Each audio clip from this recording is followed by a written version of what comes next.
Hmm. Iya, pada tengok Ima. Kayak gitu. Kamu semua udah tengok itu. Orang namanya nengok ini abstrak.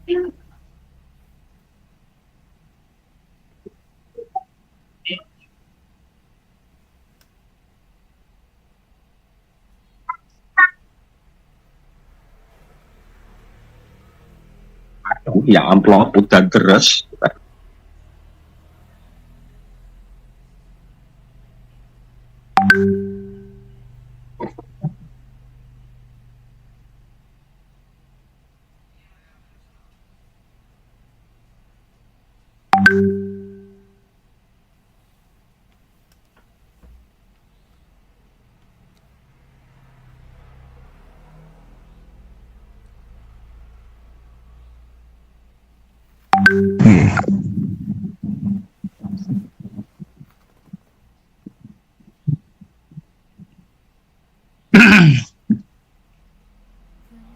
Bu Fatimah, sudah narasumber sudah ready Bu Fatimah? Tolong disapa. Halo moderator.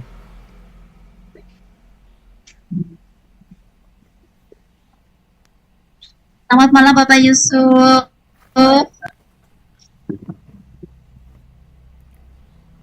Selamat malam Ibu Fatimah. Kedengaran suara saya?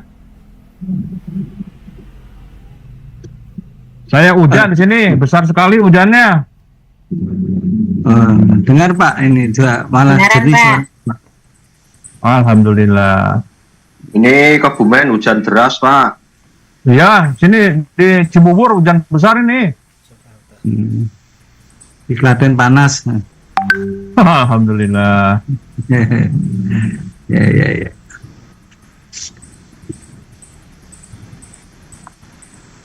Gimana Pak Suga? Pak Agus Subagio?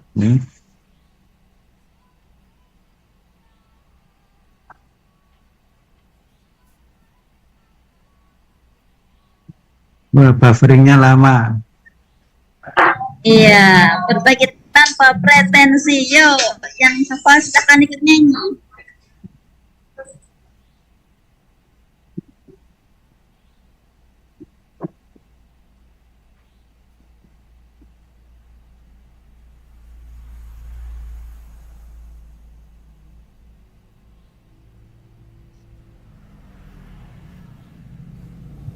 Tidak terdengar.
Ya, apa sih berbagi tanpa pretensi? Semakin bersemangat ya.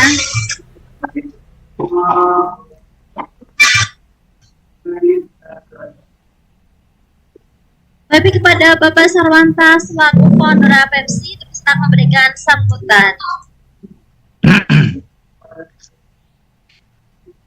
Terima kasih Bu Fatimah. Assalamualaikum warahmatullahi wabarakatuh. Waalaikumsalam warahmatullahi wabarakatuh. Waalaikumsalam warahmatullahi wabarakatuh. Nahmaduhu wa nasta'inuhu wa nastaghfiruh wa na'udzubillahi min syururi anfusina wa min sayyiati a'malina may yahdihillahu fala mudhillalah wa may yudlilhu fala hadiyalah. Asyhadu alla ilaha illallah wa asyhadu anna sayyidana Muhammadan abduhu wa rasuluh. Allahumma sholli ala Muhammad wa ala ali sayyidina Muhammad. Amma ba'du.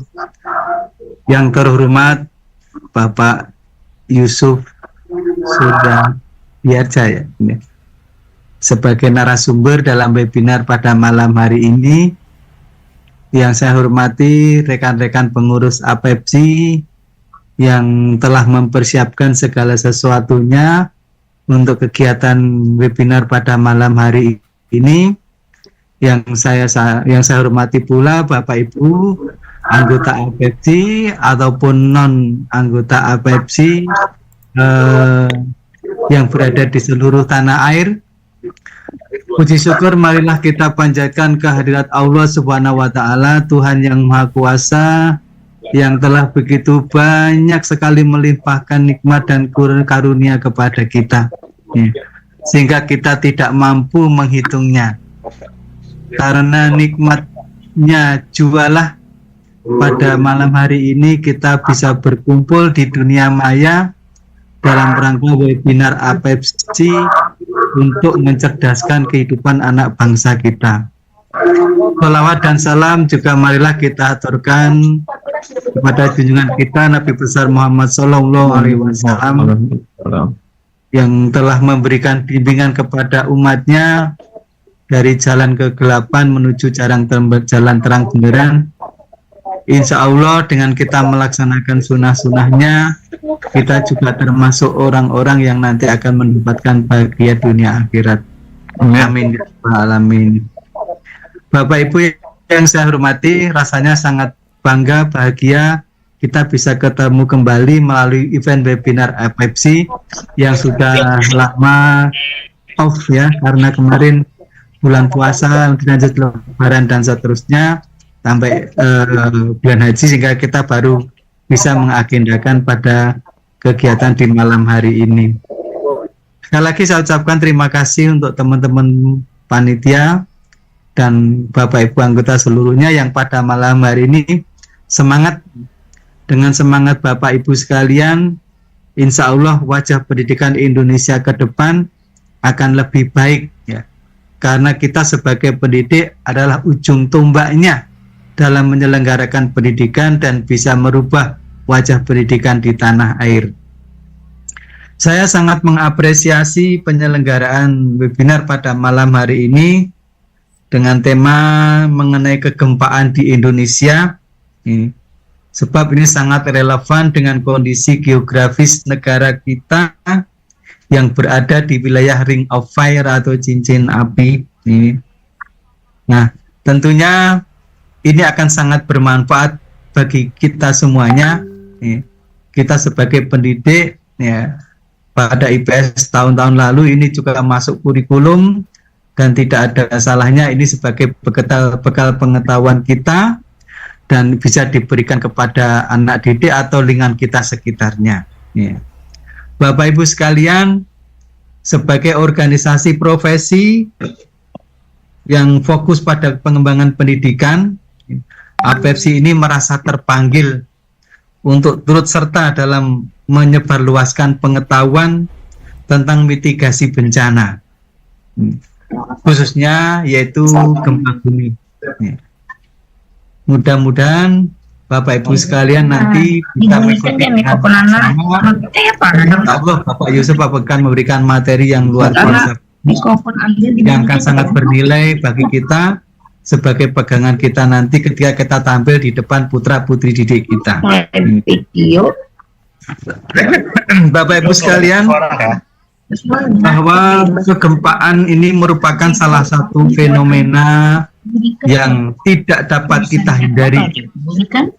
Namun dengan pengetahuan itu kita dapat meminimalisir dampak buruk yang ditimbulkan. Melalui webinar ini diharapkan Bapak Ibu sekalian memperoleh pemahaman yang komprehensif tentang gempa bumi, bagaimana prosesnya, jenisnya, wilayah rawan gempa itu seperti apa. Insya Allah panjenengan akan mendapatkan pemahaman melalui kegiatan pada malam hari ini. Pengetahuan ini sangat penting untuk dimiliki oleh seluruh lapisan masyarakat Indonesia, termasuk diri kita sebagai seorang guru atau pendidik. Dengan demikian, kita akan lebih siap menghadapi bencana, khususnya gempa bumi, dan mengurangi risiko kerugian yang lebih besar dari bencana tersebut.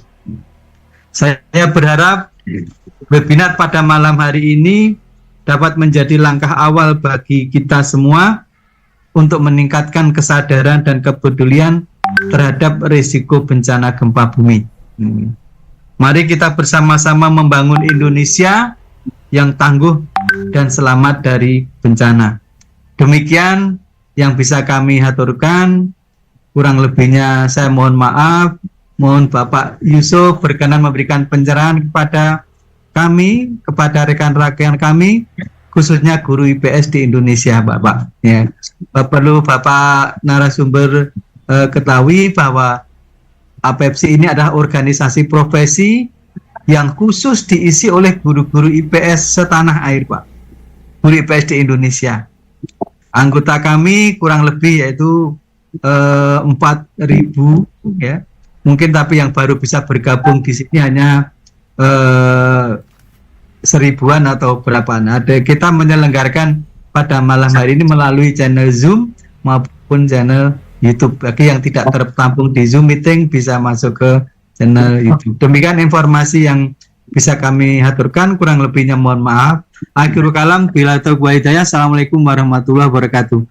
Waalaikumsalam warahmatullahi wabarakatuh. Terima kasih Pak Sarwanta atas sambutan dan semangat yang luar biasa. Bapak Yusuf sudah tidak sabar nih mendengarkan bagaimana tentang geospasial negara Republik Indonesia tercinta kita. Tapi sabar, sebelum itu saya akan membacakan kurikulum vitae-nya. Dari tadi saya baca itu, oh ini Bapak sarapannya apa, keren-keren banget prestasinya. Bapak izinkan saya membacakan sedikit karena banyak sekali prestasi dari Bapak Yusuf Surahmanjaya Diharja. Beliau asli Bandung, tapi sekolahnya sampai mana-mana. SD di Ciujung, SMP masih di Bandung, kuliah masih di Bandung, S2-nya langsung terbang ke Tokyo, dan sampai PhD-nya juga di Tokyo. Oh, biasa ya Pak ya. Makanya dari apa ya, Bandung itu di kocok apa ya, sampai makannya sushi apa di Jepang ya Pak. Latihannya luar biasa lagi, no play beneran. Tahun 87 itu saya berapa ya, udah sampai di Hamburg, kemudian Bapak juga di Jakarta, kerja ke Tokyo lagi, ke Jerman, USA, ke Jerman lagi. Ini kalau saya baca semalaman nggak selesai Pak, karena banyak sekali. Singkat aja Bu. Iya, ini sampai belajarnya sampai kemana-mana dan luar biasa ya Bapak. Lewat kepangkatan juga, dia sebagai abdi negara yang luar biasa. Dari 3A sampai ke 4D, komplit ya Pak ya. Insya Allah. Sampai ke 4E, wow, sampai ke 4E, benar-benar ditingkatkan terus. Kemudian jabatan syukurannya itu dari tahun 93 sampai terakhir, banyak sekali prestasinya ini. Sampai terakhir itu 12 tahun terakhir. 12 tahun terakhir ini Bapak di Deputi Bidang Infrastruktur Informasi Geospasial. Bidang Informasi Geospasial. 12 tahun terakhir berarti sudah selusin tahun ya Pak ya. Ya. Beliau seorang peneliti perekayasa. Wah, ini susah ini ya. Sehingga mendapatkan banyak sekali prestasi yang paling menonjol. Masih banyak kayaknya Pak ya. Dari tahun 1999 sudah sama presiden. kemudian sampai sekarang masih ada yang dari presiden tahun 2009, dari President of Indonesian Association of Geo. Nanti Bapak Ibu bisa nanya, Bapak suka sama geospasial kenapa ya? Kan ceritakan karena beliau sangat cinta. Terbukti adalah salah satu asasnya adalah Satya Lancana Karya Satya ke 20 tahun ini 2007 dari presiden. Ini Bapak udah mengalami dari presiden berapa kali ya Pak ya? Dari tahun 2000. Presiden boleh ganti Pak, tetap Pak Surya berprestasi. Okay. Pengalaman dan forum internasional ke USA, ke Jepang, di Indonesia sebagai presenter juga, the Asia Geospatial Forum organized by Geospatial Media and Communication. Ini lebih kemana-mana ya Bapak ya. Udah ke Malaysia, ke Iran, ke Qatar, ke Mongolia, Perancis. Kenapa saya sebutkan? Karena biar menyemangat loh. Saya belajar itu tak kenal waktu. Dari dulu sampai sekarang belajar terus ya. Terus dia nggak jadi masalah ya Pak ya. Belajar terus. Masih aktif. Tidak ada berhentinya. Betul. Tapi tetap balance dengan keluarga, dengan semuanya. Masih sebagai anggota marching band juga. Wow, ternyata Bapak yang segitu sibuknya dengan karya-karyanya masih ikut marching band, ikut sepak bola, unit lingkung seni Sunda. Masya Allah, luar biasa. Betapa bahagianya bapaknya Bapak Surya. Kemudian nih organisasi setelah dan selama menjadi PNS, yang terakhir aja ya karena banyak sekali ya. Di berbagai negara juga, beliau di United Nations Global Geospatial Information Unit Management for Asia. Nah, pokoknya itu nanti lebih detailnya Bapak akan cerita deh. Bapak kita sangat rindu cerita yang begitu menginspirasi dan Bapak Ibu peserta siapa tanya sebanyak-banyak. Ini momen langka seorang Bapak Yusuf yang berkelana kemana-mana mau berbagi di APFC. Momen yang sangat langka, silahkan disimak dengan senang hati. Catat dulu pertanyaannya, nanti ada sesi pertanyaan yang akan dipandu oleh Kak Sani sampai ujung acara. Sudah sangat panjang saya jelaskan, akan lebih indah ketika Bapak Yusuf menyerahkan sendiri. Waktu kami silakan ke Bapak Yusuf. Silakan Bapak. Baik, terima kasih. Pertama-tama saya ucapkan mungkin barangkali puji dan syukur kepada Allah Subhanahu wa Ta'ala bahwasanya pada malam hari ini alhamdulillah saya mendapat kehormatan untuk hadir di dalam acara apa ini ya, webinar Bapak. Webinar ya.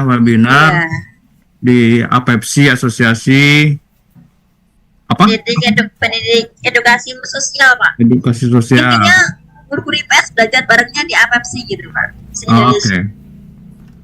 Baik, terima kasih juga terutama ke Pak Sarwanto, Bu Fatimah dan para anggota dari APFC seluruhnya yang ada di Indonesia.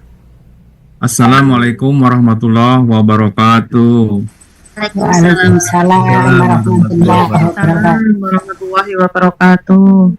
Baik, mungkin barangkali saya mungkin menghemat waktu karena presentasi ini adalah mungkin bisa berseri ya, karena banyak sekali kalau disampaikan dalam satu session. Mungkin ini kalau di university ini bisa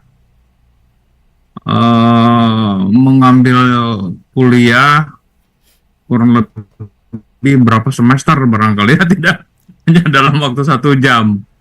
Tapi tidak apa-apa, saya akan mencoba pengalaman-pengalaman yang sudah saya alami ya, terutama di dalam riset geologi kelautan, memperlihatkan bahwa apa yang sudah dilakukan, saya akan bercerita ya. Kalau misalnya ada pertanyaan, boleh dipotong langsung saja supaya memang langsung bisa mengerti ya, barangkali seperti itu. Baik, boleh saya share? Bisa ya? Oke.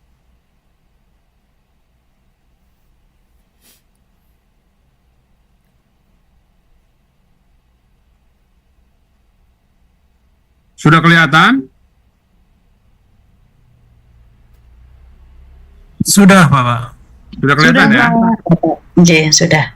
Baik, alhamdulillah. Baik, kita mulai dengan apa ini istilahnya ya?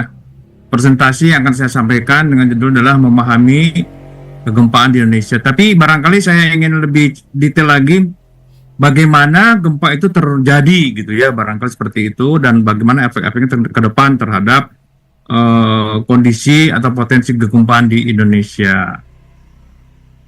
Bismillahirrahmanirrahim. Saya juga akan sedikit mengupas terkait masalah bagaimana kaitannya dengan terutama bagi orang Muslim ya. Saya mencuplik beberapa ayat, tidak banyak-banyak, tapi ini adalah berkaitan dengan bagaimana bahwa bumi itu tidak mati ya, bumi itu hidup ya. Nah, pertama kali adalah saya ingin memperkenalkan bahwa kalau kita melihat bumi ini dari bulan ya, bumi dari bulan ini kalau kita lihat langitnya itu hitam ya, baik di siang hari maupun di malam hari langitnya hitam. Nah, ini berbeda dengan apa yang kita alami. Ini sama juga ya, kalau kita lihat dari bulan dari bumi ini pada malam hari adalah langitnya juga hitam karena memang malam. Tapi kalau di siang hari di bumi ngelihat ke angkasa ini indahnya subhanallah, bagus sekali ya, biru. Nah, Bapak Ibu, pertanyaan ini merupakan pertanyaan pertama yang barangkali harus dicermati sama-sama, bahwa kenapa di bulan kalau kita melihat bumi langitnya hitam, sedangkan kalau kita dari bumi lihat keluar angkasa langitnya biru. Barangkali pertanyaan yang nanti kita harus dibahas ya. Apakah ada yang tahu seperti ini? Kenapa langitnya biru kalau dari bumi, tapi kalau dari bulan langitnya hitam? Kalau tidak ada yang tahu nanti ya jawabannya. Baik, kita lanjut. Ini adalah fenomena yang sudah bisa kita lihat kondisi sehari-hari ya. Di mana ini pada saat saya ke lapangan ya, ini di laut sebelah selatan Sukabumi pada tahun 2002 ya. Saya foto gambar ini karena memang ini kombinasi yang sangat indah sekali. Kita bisa melihat bahwa di atmosfer itu ada awan, ada matahari ya. Matahari memanaskan air laut menguap menjadi awan, lantas awan ini berproses turun hujan. Kita bisa melihat ya proses bagaimana terjadinya hujan dengan begitu faktor penentunya yang begitu banyak ya, tidak seolah-olah hujan turun dengan mudah, tapi ini ada faktor-faktor lain yang harus mendukung supaya awan ini menjadi butir-butir air yang bisa turun ke bumi. Ini prosesnya panjang sekali. Nah, ini adalah contoh bagaimana kita bisa melihat proses di alam ini kelihatan oleh mata kita sendiri ya.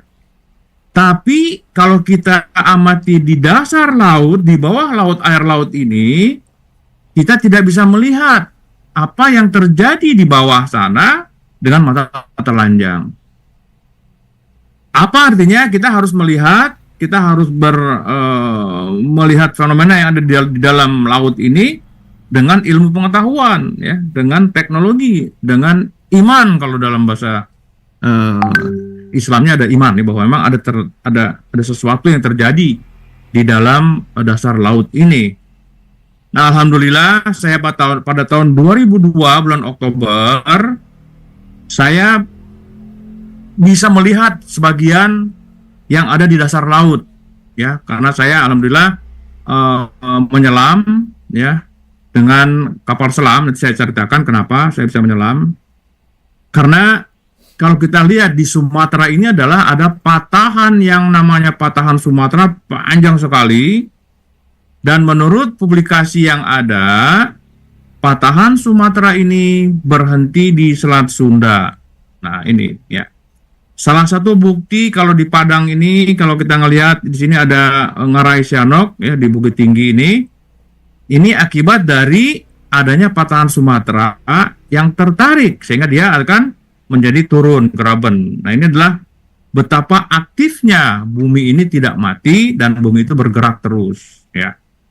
Nah, di tahun 2002 ini saya memetakan bahwa patahan Sumatera tidak berhenti di Selat Sunda, bahkan dia menerus ke selatan Jawa Barat.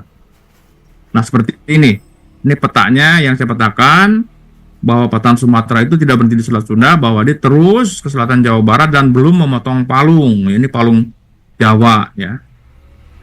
Nah, untuk lebih memperjelas kembali bahwa patahan ini ada apa tidak, nah, tahun 2002 ini saya menyelam, ya, dengan kapal selam riset, turun ke dalam bawah laut ke sana dengan kapal selamnya ini, ya, ini kapal selamnya bisa sampai menyelam sampai kedalaman 6.500 meter.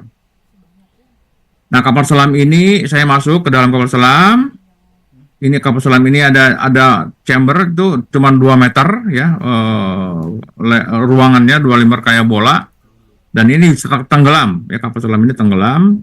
Ini sudah dinaikin, ini saya akan turunkan, ini siap meluncur ke bawah. Kapal selamnya saya sudah masuk di dalam sana, ya. Nanti ini dilepas, ini talinya dilepas semua, ya. Ini sudah mau siap, ini sudah mau turun di kapal selamnya. Jadi kapal selam ini dipakai pemberat seberat 1.200 kg, sehingga dia bisa tenggelam dengan jatuh bebas ke bawah, ya. Nah, tenggelam kapal ini adalah sini sudah mulai tenggelam, turun, dan saya amati di sini bahwa pada saat menyelam ini cahaya di laut ini masih kelihatan, ya, bahkan sampai kedalaman 131 meter di bawah permukaan laut, sinar matahari sudah mulai melemah. Dan pada kedalaman 191 meter sudah mulai gelap, ya, ini tidak kelihatan lagi. Dan ternyata muncul indah sekali, ini adalah sea snow namanya, yang putih-putih ini. Di bawah sinar kapal, terlihat ada sea snow, ngapung ke atas. Dan ini saya sampai landing pada pukul 10, ya, itu di kedalaman 2092 meter di bawah permukaan dasar laut. Dan alhamdulillah ini saya dari kapal dari dalam, saya ngintip keluar, ya. Kita bisa melihat beberapa kehidupan yang subhanallah masih ada kehidupan dalam kondisi ekstrim, di mana suhu sangat dingin, tekanan juga sangat besar, dan tidak ada cahaya, tapi masih ada dijumpai kehidupan dalam kondisi yang ekstrim. Subhanallah, bahwa ini merupakan suatu bukti bahwa di situ ada makanan dan ada kehidupan yang betul-betul rantai makanan berlimpah di situ, ya. Ini salah satu contohnya. Ini juga udang yang belum matang tapi sudah warnanya merah, ya, kelihatan sekali. Dan alhamdulillah dalam kondisi menyelam tersebut, inilah patahan yang saya cari di selatan Jawa Barat ini saya temukan, ya. Ini patahan Sumatera yang menerus sampai ke selatan Jawa ini. Nah, ini kurang lebih seperti ini, ya, ini patahannya. Jadi Anda bayangkan kalau mencari patahan di laut yang begitu besar, itu sama dengan mencari jarum pentul di lapangan bola, ya, susah sekali nyarinya. Karena memang sangat-sangat luas. Alhamdulillah saya diperlihatkan oleh Allah Subhanahu wa Ta'ala bahwa memang patahan ini sudah diberikan bukti bahwa patahan itu tidak berhenti di Selat Sunda, bahkan dia menerus ke selatan Jawa Barat. Nah, ini panjang patahannya kurang lebih 300 meter, ya, ini 3 km, ya, panjangnya. Jadi saya menemukan ini adalah terbukti bahwa segmen patahannya saya menyelam di daerah sini ini, ya. Nah, ini salah satu bukti bahwa saya membawa pop mie ditaruh di luar kapal, ya, dan ikut menyelam pada kedalaman 2.390 meter. Pop mie itu menjadi kecil karena dia mendapat tekanan yang begitu besar di dalam laut tadi itu. Jadi Anda bayangkan bahwa kondisi ekstrim di bawah dasar laut yang begitu dalam juga tekanannya sangat-sangat tinggi, ya. Nah, ternyata apa yang ada di dalam air laut itu kurang lebih seperti ini, ya, di dalam bumi tadi itu. Jadi kalau kita lihat, ini adalah daratan atau kontinen, ini adalah lautan atau disebut sebagai juga oceanic crust. Ini ternyata di tengah di sini ada yang namanya Mid Ocean Ridge, dan di sini juga ada ada suara apa tuh ya? Masih kedengaran? Masih kedengaran? Saya masih kedengaran masih ya? Terdengar jelas, Pak. Oke, kita lanjutkan ya. Baik, nah saya akan mengutip salah satu surat dari Al-Quran, At-Tur ayat 6. Bagi yang non-muslim barangkali mudah-mudahan ini menjadi satu ilmu pengetahuan ya. At-Tur ayat 6, Bismillahirrahmanirrahim, wal bahril masjur, dan laut yang di dalam tanahnya ada api ya. Ini adalah ayat yang menyatakan bahwa dari sinilah nanti bisa timbul gempa. Nah, kita lihat dari mana gempa itu terjadi, ya. Nah, kalau bumi ini kita potong, kita gergaji, layaknya seperti jeruk dan tomat, ya. Kalau jeruk ini dipotong, ada jeruknya, ada lapisannya, ada intinya, dan begitu juga tomat, ya, ada biji dan sebagainya. Nah, bumi ini kalau kita potong, itu terdiri dari inner core, outer core, lower mantle, upper mantle, dan kulit bumi di luar, paling luar ini. Kulit bumi itu ada dua, yaitu adalah benua dan lantai samudra, yaitu kulit bumi ya. Nah, dari kelima lapisan yang ada di sini, inner core ini adalah padat ya.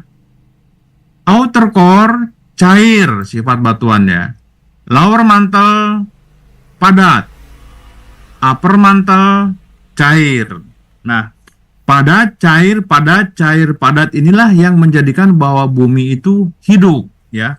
Nah, tadi ayat 6 surat At-Tur menyatakan bahwa dan laut yang di dalam tanahnya ada api. Nah, ini yang marah ini adalah api. Dari mana api ini?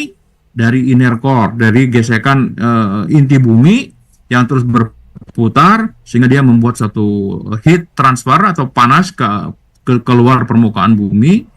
Dan panas di inner core ini itu kurang lebih sama dengan panas di permukaan matahari, yaitu 6.000 derajat Celcius ya. Ini panas sekali ya. Nah, gara-gara panas inilah, api tadi itulah yang membuat bumi ini tidak diam. Bumi ini aktif dan hidup. Nah, kalau kita bayangkan seperti ini, kalau kita masak air ya, masak air, pada saat air itu mendidih akan keluar yang namanya arus konveksi seperti ini. Jadi kalau kita naruh telur di sini, telur itu akan naik turun seperti ini ya, di dalam air mendidih. Nah, begitu pula tadi api ini yang ada di dalam bumi tadi itu memanaskan lapisan yang paling atas, yaitu adalah upper mantle, karena dia bersifat cair, maka akan terjadi juga di sini arus konveksi seperti ini. Arus konveksi ya. Nah, arus konveksi inilah yang nantinya akan kita bisa melihat seperti ini. Kalau kita lihat di laboratorium, kita bisa melihat seperti ini ya. Nah, coba mohon disimak.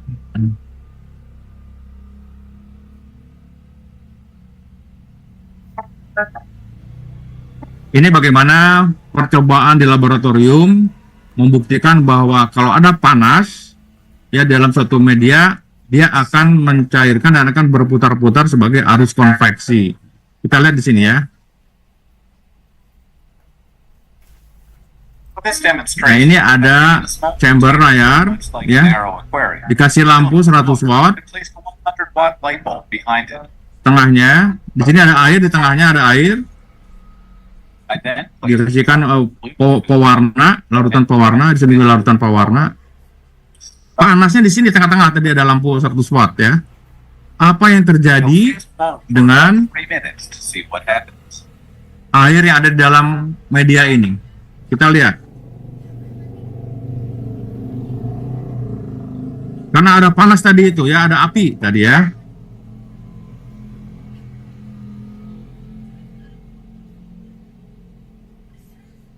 Terjadi arus konveksi, dia naik.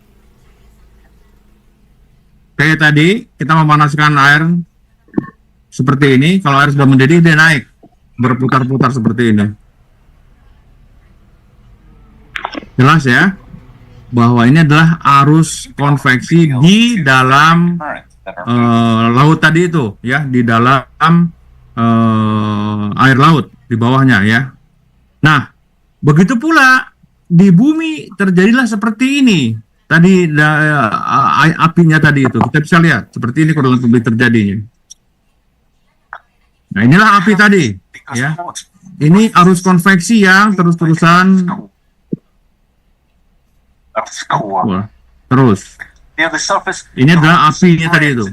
Apinya ini adalah mendorong kulit lantai samudra terus bergerak dan bertabrakan dengan kontinen di sini. Kita bisa melihat bahwa inilah api yang membuat bumi itu hidup, ya, bergerak terus.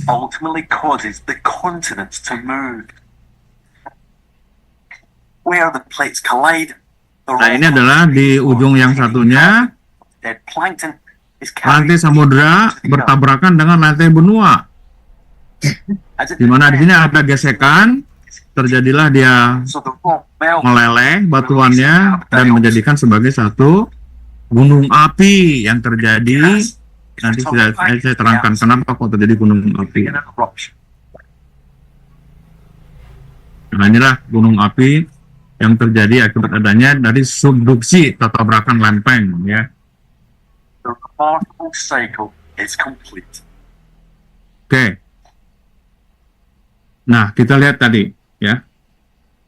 Ini adalah oceanic crust bersifat padat atau lantai samudra, dan di bawahnya ada upper mantle atau cair.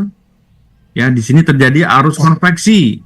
Nah, terjadilah arus konveksi di sini. Satu berputar ke kanan, yang satu berputar ke kiri, ya.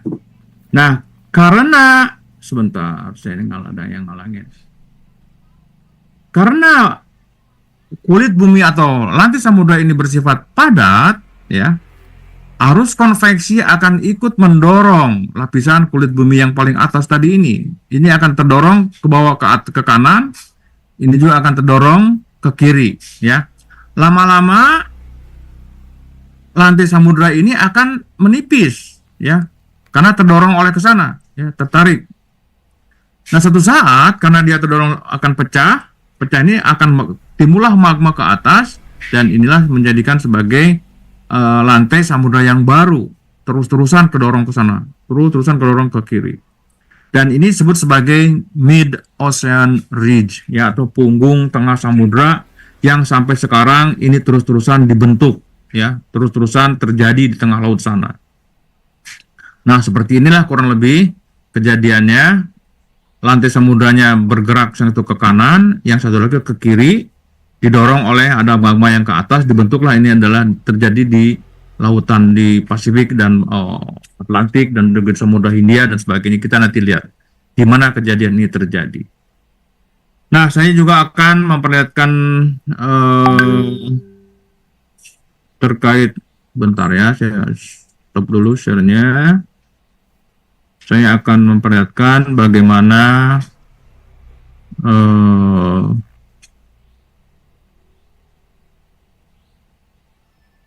bentar. Nah, ini ya.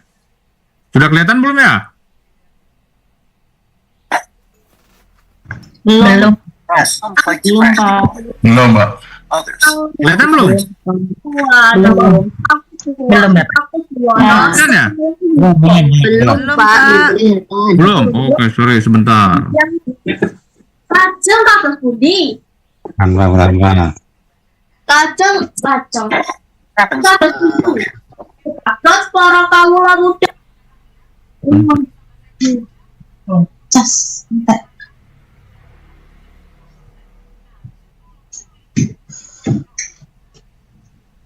Ya, sudah. Ambil. Sudah, Pak. Sudah, Pak. Pak Yusuf, mic-nya dinyalakan dulu. Terima kasih.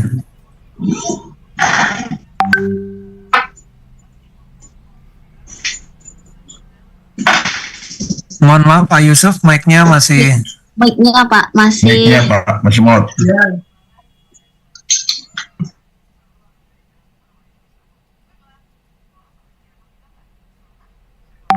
mati dia.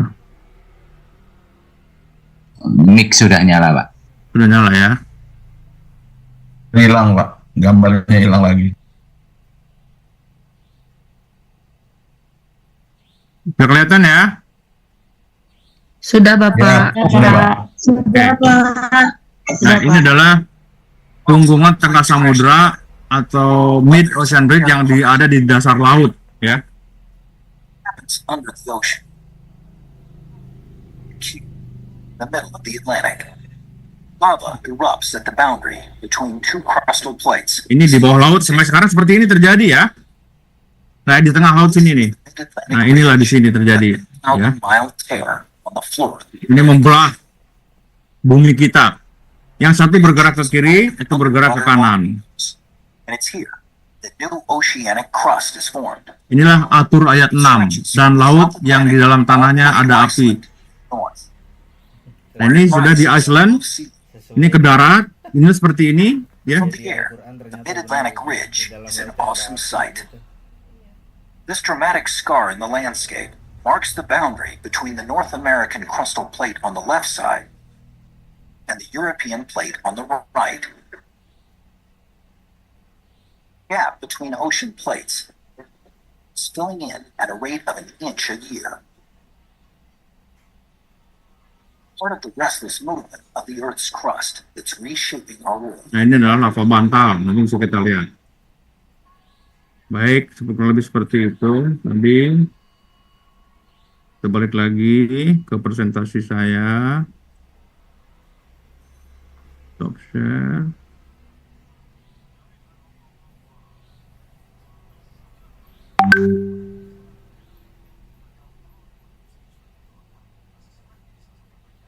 Oke, masih kelihatan ya? Nah, inilah mid ocean ridge yang tadi. Pak. Udah kelihatan ya? Udah, baik. Ini adalah punggung tengah samudra yang tadi dalam film tadi itu di sini, ya.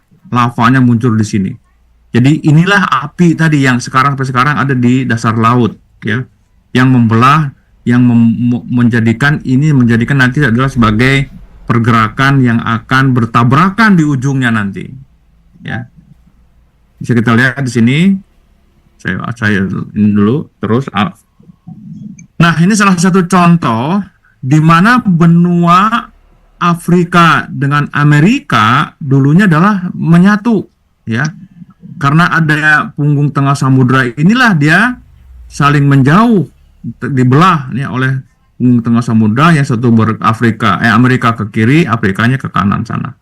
Jadi lama-lama sampai menjauh seperti ini. Dan ini adalah kejadiannya di mana sih sebetulnya mid ocean ridge di dunia ini atau punggung tengah samudra yang tadi membelah tadi itu adanya di sini.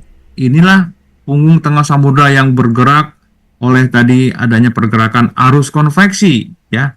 Ini membelah semua. Ini ada yang di San Francisco di tengah ini. Ini adalah pergerakan sampai sekarang terus bergerak. Satu ada yang ke Arab juga. Nah, Laut Merah ini adalah contoh kasus pembukaan baru, ya, di mana nanti Arab dengan Afrika akan saling menjauh juga, ya. Nah, di sini nih. Nah, dulunya kalau kita perhatikan di sini, Amerika Selatan dengan Afrika itu dulunya nyatu. Ya, ini kalau kita lihat di sini nih lakukannya itu dulunya adalah bersatu di sini dengan sini. Dibelah oleh adanya punggungan tengah samudra ini bergerak sekarang saling menjauh. Nah, kita ada di sini. Kita didorong oleh adanya nanti pergerakan lempeng samudra yang ada ke sana dan ada yang ke kiri. Seperti inilah mid ocean ridge yang sampai sekarang hidup, tidak mati, dia bergerak terus. Nah, seperti inilah kejadian bumi akibat adanya mid ocean ridge tadi itu ada arus konveksi yang menjadikan bumi itu bergerak terus, ya, ke benuanya. Nah, Bapak Ibu perhatikan dulunya seperti ini, Amerika, ya, dulunya bersatu. Jadi zaman kurang lebih 150 juta tahun yang lalu, ini benua-benua itu bersatu, ya, disebut sebagai Pangea, ya, Pangea. Dan terus bergerak seiring dengan waktu, bergerak terus oleh adanya tadi arus konveksi sehingga dia bisa berubah dan bergerak seperti sekarang. Kita lihat India dari kutub selatan maju dan tabrakan dengan Asia membentuk pegunungan Himalaya, ya. Nah, kita lihat nih India ini. Suatu saat orang India ini mendekati Sumatera kan bagian utara nih. Makanya pada suatu saat orang India lompat nih ke Sumatera Utara atau disebut mungkin sekarang jadi orang Aceh gitu ya. Orang Aceh kayak orang-orang India kan sekarang dulu tuh. Nah dari sinilah dia gennya. Enggak lah itu intermezzo ya, karena ini adalah 150 juta tahun yang lalu. Sedangkan manusia ini diturunkan ke bumi oleh Allah Subhanahu wa taala pada kurang lebih zaman kuarter atau kurang lebih 20.000 tahun yang lalu barangkali seperti itu ya, masih muda ya. Nah itulah kejadian kenapa bumi itu tidak diam, bahkan dia hidup ya. Nah ini juga kita lihat ada An-Naml ayat 88. Bismillahirrahmanirrahim, saya bacakan artinya saja ya. Dan kamu lihat gunung-gunung itu, kamu sangka dia tetap di tempatnya, padahal ia berjalan sebagai jalannya awan. Begitulah perbuatan Allah yang membuat dengan kokoh tiap-tiap sesuatu. Sesungguhnya Allah Maha mengetahui apa yang kamu kerjakan. Quran 27:88. Nah, bagaimana ayat ini menyatakan bahwa bumi itu, gunung-gunung itu tidak diam, gunung-gunung itu bergerak? Kita lihat ya, ulang lagi.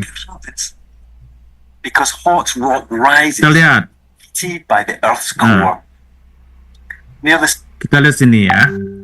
Ini adalah lantai samudra yang tadi, ya. Ini adalah punggungan tengah samudra atau mid ocean ridge, di mana pusat pergerakannya ada di sini. Yang satu bergerak ke sana, yang satu bergerak ke sini. Kita lihat. surface, the rock spreads into the Nah, di ujungnya sini, ya. It begins Di ujung gini, ini lantai samudra ini bertabrakan dengan lantai benua di sini.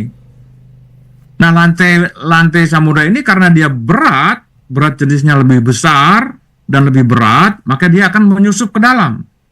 Inilah disebut sebagai daerah subduksi atau daerah tabrakan antar lempeng samudra dengan lempeng benua. Atau kita sebut lebih mudah lagi disebut sebagai palung. Barangkali ya pernah dengar palung ya. Kita pernah dengar juga trends. Inilah batas tabrakan antara lantai samudra dengan lantai benua. Ini di sini nih, ya. Kita bisa lihat. eventually the much cooler rock Nah, ini sinks tabrakan, back ya. down. Through this spreading process, the Earth's crust is very slowly dragged apart, and it's this that ultimately causes the continents to move. Nah, kita lihat nih. Ini adalah kontinen. Kalau kita lihat di Jawa misalnya, ini Pulau Jawa. Ini adalah Gunung Merapi di Jogja, misalnya terus ke arah baratnya lagi ada Gunung Tangkuban Perahu, ada ke arah sananya ada Gunung Krakatau, ada ke Sumatera ada Marapi dan terus sampai ke atas sana banyak gunung-gunung api ya. Nah ini kalau di selatan Jawa, kalau kita lihat ini adalah katakanlah di sini Yogyakarta, di selatan ini ada nih oseanikrasnya yang tersubduksi ya, tabrakan dengan lempeng Jawa ini. Nah, kita lihat lagi, tabrakan terus ini. Kita lihat. Kurang lebih 100 km dari permukaan Jawa tadi itu, magma di sini dibentuk oleh adanya gesekan oseanikras yang masuk ke dalam kontinental Jawa. Ini menjadikan dia panas dan meleleh, ya. Nah, ini meleleh. Leleh ini menjadi magma dan keluar menjadilah dia sebagai jajaran gunung api. Nah, disinilah gunung api terbentuk. Pasti di setiap 100 km dari tabrakan ini akan menjadikan sebagai sumber magma yang sangat tinggi. Nah, sekarang bagaimana kita bisa melihat dengan gunung-gunung itu bergerak? Nah, ini saya gambarkan. Ini adalah oseanikrasnya yang tadi bertabrakan dengan katakanlah ini Pulau Jawa, ya, ini Jawanya, selatan Jawa. Ini akan tabrakan. Nah, di sini ada sedimen. Kita bisa melihat sedimen yang terjadi di sini, ya. Saya gambarkan lagi dengan lebih detail lagi. Ini yang biru ini adalah air laut, ya. Yang merah ini adalah permukaan dasar laut, dan terus di bawahnya ada sedimen-sedimen, dan yang paling bawah ini kerak samudra yang bergerak terus tadi itu, ya, bergerak tabrakan. Nah, kita lihat tadi 688 bahwa dan gunung-gunung itu kamu sangka diam, padahal dia berjalan bagaikan awan. Kita lihat apa yang terjadi kalau kerak samudra ini bergerak ke kanan. Sedimen di atasnya akan terdorong dan tertekan sehingga dia menjadikan sebagai satu tertekan akan terdeformasi atau membentuk satu perubahan baru di mana daerah yang tadinya datar dia akan terkompresi, tertekan menjadi dia naik. Dan inilah yang disebut sebagai titik awal terjadinya pegunungan. Nah, gunung-gunung ini terus ditekan terus karena ini kerak samudra ini berjalan terus ke kanan, ditekan terus, dia membentuk satu lagi gunung baru. Ya, ini gunung-gunung baru nih. Dibentuk lagi gunung baru yang ini terus naik, ya. Dan inilah disebut sebagai gunung ini tidak diam, berjalan. Terus sampai ke permukaan laut. Tumbuh gunungnya ini, ya. Nah, inilah yang disebut sebagai satu proses di Sumatera. Kita lihat bahwa Pulau Semelu sampai ke Pulau Enggano ini merupakan hasil gunung yang dibentuk di sini, ya, tabrakan ini, sehingga dia menjadikan sebagai satu daerah yang disebut sebagai pegunungan. Gunungan ini yang bergerak, dan juga ini yang di Sumatera ini juga sama, ya, tadinya dari laut, ya, apalagi di selatan Jawa. Gunung-gunung selatan Jawa ini yang di selatan ini itu adalah dari laut tadinya, ya. Nanti saya buktikan dengan fakta-fakta yang ada. Nah, ini salah satu contoh bahwa kita lihat ada sedimen yang kuning ini, ya, dibentuk menjadi satu pegunungan yang berjalan. Kita lihat.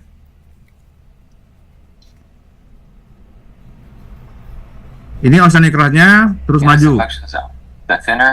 Ini continental plate atau disebut sebagai lantai samudra, lantai benua. Ya. Ini sedimennya, lihat. Karena dia maju. GPS data from many subduction zones show that the friction indeed causes the lihat sedimennya didorong terus, ini gunungnya tumbuh nih, maju bergerak terus sampai ke permukaan laut, ke dasar laut permukaan, tumbuh menjadi daratan, ya. Ini jadi daratan. Kita lihat di selatan Jawa yang tadinya ini adalah di lautan, sekarang sudah ada di darat. Ya, nanti saya buktikan kenapa kenapa di sini banyak sekali fosil-fosil dari laut di darat ini, ya. Kita bisa lihat nanti. Ini saya lihat. Bahkan dia menjadikan sebagai satu pegunungan yang tinggi, ya. Nah, seperti ini, itulah kurang lebih kejadiannya. Ini adalah animasi bagaimana kalau satu daerah yang ini pegunungannya lihat terbentuk semua, ya. Secara geologi. Nah, ini adalah bagaimana seismik. Ini adalah hasil riset saya di tahun 2010, ya, memetakan dan saya memotong daerah subduksi atau daerah pertemuan tabrakan lempeng samudra dengan benua dengan Sumatera di selatan atau di sebelah barat Padang, ya, di sini. Ini ada yang raise hand sebentar. Pak Selamat, apa yang mau nanya? Silakan.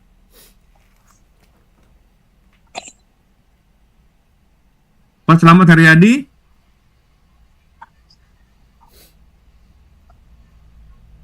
Monggo Bapak. Pak Selamat Haryadi. Pak Selamat, kalau tidak saya lanjutkan. Monggo Bapak. Pak Yusuf mungkin bisa dilanjutkan terlebih dahulu. Ya. Baik, ini adalah terlihat sekali bahwa seismik ini adalah eksplorasi seismik, ya, pemetakan seismik, di mana kalau kita lihat 0 ini adalah permukaan laut, ya, air laut. Di sini adalah dasar lautnya. Ini dasar lautnya. Nah, saya interpretasikan di sini ini oceanic crust atau lantai samudra yang bertabrakan menyusup ke bawah sini. Nah, disinilah karena dia bergerak terus, inilah gunung-gunung dibentuk di sini nih, ya. Inilah gunung-gunung dibentuk sehingga terjadilah satu pegunungan yang betul-betul sampai ke darat ke Sumatera, ya. Nanti bisa lihat lagi. Dan inilah kalau sedimen yang sudah mencapai darat, ya bisa kita lihat di sini sudah tertekuk-tekuk oleh adanya pergerakan tadi itu. Dan ini merupakan daerah palung di mana batas tabrakan antara lempeng Samudra Indo-Australia dengan Eurasia terjadi di daerah Sunda atau palung Sunda melipat di Indonesia Timur. Ya, ini sangat-sangat dinamis sekali. Nanti kalau ada pertanyaan silakan boleh menanya ya kenapa terjadi seperti itu. Nah, inilah tadi kalau kita lihat betapa hebatnya tadi ayat 6 ya, atur ayat 6 di mana lan laut yang di dalam tanahnya ada api. Api inilah yang menggerakkan seluruh komponen yang berada di dasar laut ya, sehingga dia membentuk satu pegunungan yang pegunungan itu dia 688 dan kamu sangka bahwa gunung itu diam padahal dia berjalan sebagai jalannya awan. Nah, inilah deretan kalau kita lihat kembali di sini ya. Ini di sini adalah palung tempat tabrakannya ya, palung Sunda atau Timur Tengah dan sebagainya. Di mana tabrakan ini akan 100 km menjadikan sebagai gugusan gunung api. Nah, di sini nih terbentuklah gunung-gunung api semua dari adanya tabrakan tadi ini. Nah, inilah gunung-gunung api yang terbentuk oleh akibat tadi adanya subduksi tadi. Dan ini mengakibatkan ring of fire tadi yang disampaikan Pak Ketua, di mana Indonesia merupakan jajaran gunung-gunung api yang dibentuk oleh subduksi tadi itu, ya. Nah, sekarang kalau bisa kita lihat di sini dia menancapkan gunung-gunung di bumi supaya bumi itu tidak goncang bersama kamu. Nah, ini kita lihat jelas sekali bahwa kalau gunung itu dibentuk itu adalah untuk meredam getaran, ya. Nah, kalau kita lihat di sini, ini adalah tadi yang sudah lihat tabrakannya ada di sini, tren atau trough-nya. Nah, sekarang kalau kita lihat lagi, ini merupakan peta bawah laut ya di sebelah barat Aceh. Kita lihat, bisa melihat di sini, lihat betapa indahnya gunung-gunung di dasar laut yang dibentuk oleh akibat adanya tabrakan tadi itu. Kalau saya lihat di sini klik ya, misalnya ini saya lihat peta bawah laut, kita bisa melihat gunung-gunungnya kelihatan dengan jelas. Ini adalah kedalamannya kurang lebih sampai 4.500 sampai 6.000 meter ya, kedalamannya di sini. Inilah gunung-gunung yang dibentuk masih di dasar laut dan sebagian sudah ada yang di darat ya, di selatan Jawa misalnya, di barat Sumatera sampai ke di Papua di sana ya, ini sudah ada di darat. Nah, ini adalah betapa hebatnya gunung-gunung itu dibentuk, lihat mulai dari dasar laut. Baik, mungkin saya akan lebih singkat lagi. Ini akan lihat bagaimana bukti-bukti tadi bahwa itu ada dulunya laut ya. Ini adalah titik di Jawa Barat atau disebut sebagai daerah Citatah di sini ya. Jadi kalau kita lewat jalan lama dari Bandung ke Jakarta itu lewat Raja Mandala, ada di situ kegiatan menambang pabrik tegel ya dari batu-batu sini. Nah, saya masuk ke situ, kita bisa lihat di dindingnya ini betapa banyaknya fosil-fosil laut. Ini adalah koral atau kerang ya. Ini juga kita lihat, ini dulunya adalah kerang ini ya. Ini ada fosil di lantai ya, di ubin yang dari batu di Citatah tadi itu, ini sudah terdeformasi. Ini adalah kumpulan-kumpulan dari kerang-kerang yang dulunya hidup di laut tapi sekarang sudah di darat ya. Ini juga buat sama koral yang dulunya ada di laut tapi sekarang sudah di Citatah di darat ya, di antara Raja Mandala tadi itu. Nah, kalau Anda yang dekat Karangsambung, Kebumen, ini juga merupakan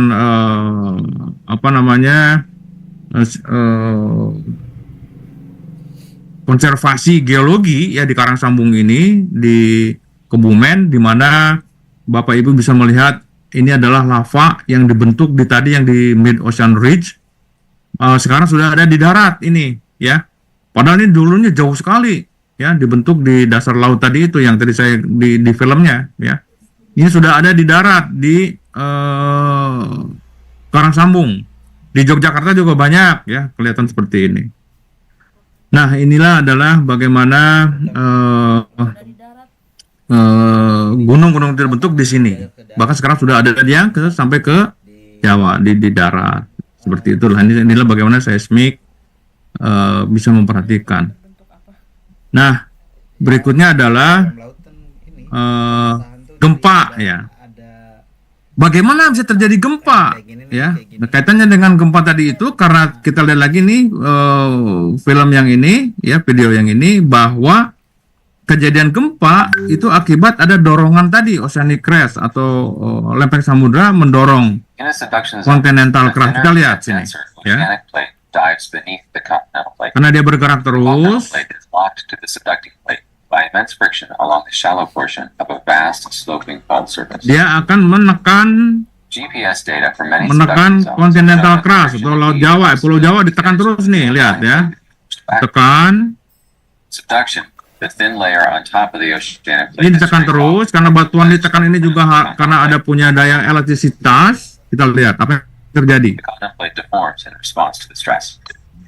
The plates can lock for hundreds of years until frictional stress is overcome. Ini ya. Jadi ini ditekan terus.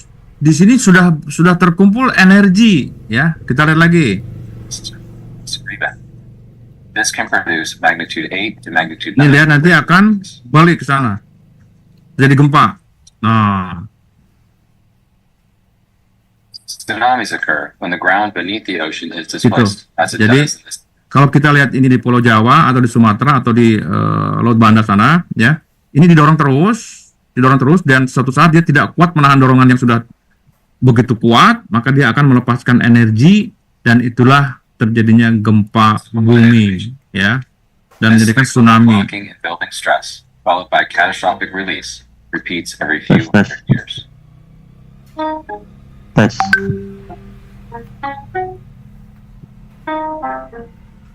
Oke, nah kurang lebih ini kalau kemarin lagi ini tadinya yang kondisi awal seperti ini didorong oleh kegiatan adanya subduksi lempeng samudra, dia akan tertekan, dia akan naik bahkan sedikit terangkat ya, dan suatu saat dia akan melepaskan kembali dan itulah disebut sebagai gempa bumi. Makanya kalau kita lihat di Jawa, Sumatera itu banyak sekali gempa ya, karena memang daerah didorong oleh selatan seperti ini, lihat didorong, dia sudah tidak kuat menahan tekanan, lepas. Nah itulah gempa.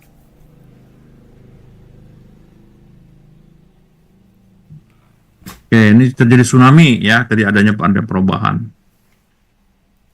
Nah baik, ini barangkali salah satu contoh ya, contoh di Subduction Jepang. megathrust earthquakes, the most powerful earthquakes, can produce tsunamis through a variety of structures that are missed by simple models. The basic model Didorong, shows rock above the darat divergent kontinentalnya impact ditekan. pressed and bent. Ini air laut, yang biru ini air laut. Energy.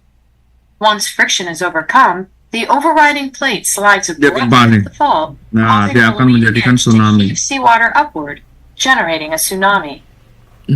This shallow angle reverse fault is called a thrust fault because the overlying plate thrusts up over the subducting plate. Let's explore different tsunami-producing mechanisms by examining 3 famous earthquakes. In 2011, the magnitude 9 Japan earthquake ruptured a fault area 500 kilometers long by 200 kilometers wide over an interval of nearly 3 minutes. Lihat Jepang ini, Seafloor bathymetry before and after the Jepang terjadi earthquake gempa, dia documented maju 50 meter ya, displacement terdorong of Japan Trench, seperti ini. look like in cross section. Tekan, During the rupture process, the overriding plate dia slid up the bergerak west dipping fault 50 line. meter. That uplifted the seafloor by 10 meters, producing the local tsunami that rushed on shore within 20 minutes of the earthquake, and the distant tsunami that spread over the Pacific Ocean basin. Due to effective emergency education, Oke. Ya, ini salah satu bukti ya gempa Aceh. Jadi tahun 2004 terjadi gempa Aceh yang besar. Saya dengan teman-teman BPPT dan teman-teman seluruh peneliti meneliti dengan kapal Barunajaya, berangkat ke Aceh, melihat seluruh pantai barat Aceh dan Pulau Semelu. Ini lihat apa yang terjadi ya. Sedikit lagi, ini daerah Malabo yang terkena hempasan tsunami, kurang lebih ini sampai 4 km ya di sini nih. Nah ini kurang lebih di sini kapal Barunajayanya, ada yang merah ini kapal Barunajaya, ini di Malabo, ini difoto dari kapal helikopter Sinop, ya. Nah kurang lebih seperti ini. Sepanjang pantai Aceh ini di baratnya adalah dia turun akibat tadi ada gempa, dan di tengah laut dia naik atau di Pulau Semelu. Nah ini bukti-bukti bahwa dulu perumahan nelayan yang terendam air dia adalah turun. Ya, ini tadinya adalah perumahan nelayan, ini sumur ya, ini sumur nelayan, dan ini jalan-jalan juga terendam air karena dia turun, ya, ini juga turun semua. Nah, tapi di daerah tengah laut dia naik. Nah, ini di Pulau Semelu nih, di Pulau Semelu ini naik, ya, kejadiannya karena ada terdeformasi gempa itu dalam hitungan detik sudah bisa mengeluarkan energi yang begitu besar. Dan bisa mendeformasi sampai ribuan kilometer ke utara, ya.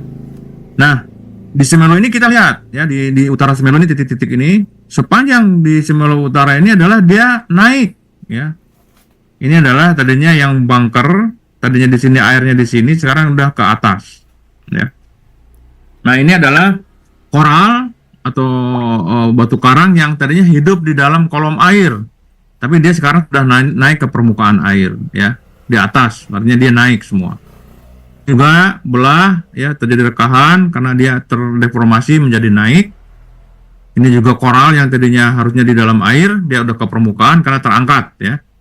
Nah ini yang menguntungkan adalah garis pantai lama tadinya di sini, sekarang garis pantai baru ada di sini. Nah ini semua terangkat nih, naik, lumayan lah dapat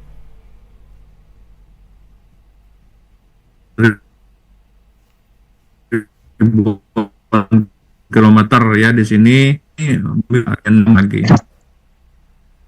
Nah ini paleo tsunami barangkali saya akan lebih terangkan kembali di sini di Semelu ya, bahwa kita menggali dimanapun di sini. Kalau kita gali ini di daerah Lamno kalau tidak salah ya. Ini kita bisa melihat ada tsunami deposit di tahun 1907 yang ini nih, yang di bawah. Ini tsunami deposit tahun 2004 ya. Jadi di Aceh itu sudah terjadi beberapa kali tsunami. Ya, ini yang putih ini adalah material tsunami dan ini juga material tsunami yang baru. Padahal ini kurang lebih 100 tahun terjadi, dalam kondisi 100 tahun paling cuma mendapatkan kedalaman 10 cm ini ya, tanahnya diendapkan. Dan terus terjadi, di mana kalau misalnya nanti ke depan ada lagi, sini sudah tertutup lagi yang baru, ada lagi tsunami dalam kondisi waktu yang bisa kita lihat nanti berapa lama periode ulang terjadinya tsunami. Inilah bukti-bukti bahwa kejadian gempa Aceh itu seperti ini ya, yang ini turun, yang ini naik. Seperti ini, kurang lebih. Nah, ya, das, ini dalam hitungan detik nih, das, gitu. Jadi terjadi adanya satu dorongan yang tiba-tiba mendorong air laut sehingga dia menjadikan tsunami yang begitu dahsyat. Barangkali itu dulu sampai sini. Kalau ada pertanyaan nanti kita bisa dilanjut lagi ya kalau masih ada waktu. Silakan, terima kasih atas perhatiannya. Kalau ada pertanyaan silakan kita diskusi. Terima kasih. Assalamualaikum warahmatullahi wabarakatuh.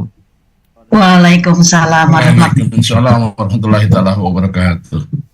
Wah, luar biasa paparan yang disampaikan oleh Bapak Yusuf.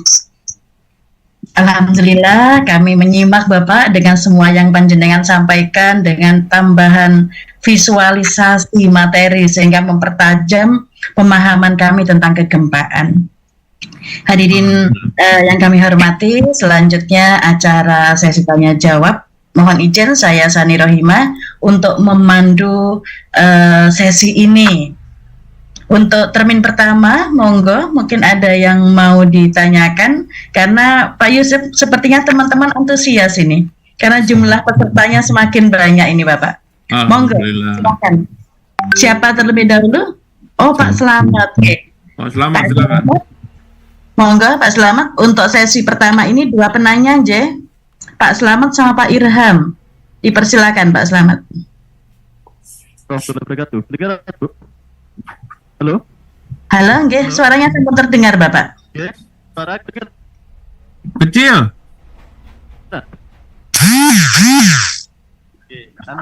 Sudah terdengar Bapak?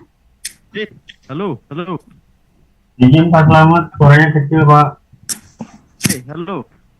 Mungkin Saya Pak Slamet suaranya bisa lebih keras jangan kah? pakai gadget Pak, dibuka aja gadgetnya. Assalamualaikum warahmatullahi wabarakatuh. Terkait dengan lempeng benua dan lempeng samudra itu, pusatnya saya tahu, yang saya baca di suatu artikel. Kecil sekali ya Pak Slamet, mungkin dibuka gadgetnya Pak. Jangan pakai gadget kali. Coba. Ibu. Mohon maaf Pak Slamet, mungkin bisa disampaikan namanya dan juga asal Oke. Yang terkait dengan memperkenalkan diri dulu Bapak. Dicabut dulu Pak. Antara pertemuannya antara lempeng benua dan samudra itu pusatnya konon kabarnya di Selat Sunda. Dan apa itu selanjutnya diberi pencerahan terkait dengan Megatron yang akan terjadi di Pulau Jawa, Bapak. Oke. Oke, terima kasih. Baik. Sebetulnya sih nanti itu masih ada ya penjelasan ke arah sana, tapi tidak apa-apa. Bagus Pak Slamet.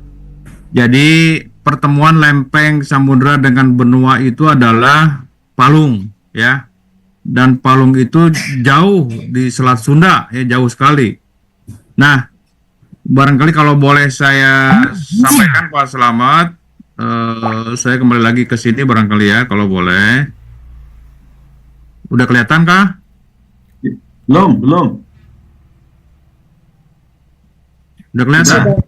Pak sampai. Sudah. Kelihatan ya? Sudah. Oke, bentar.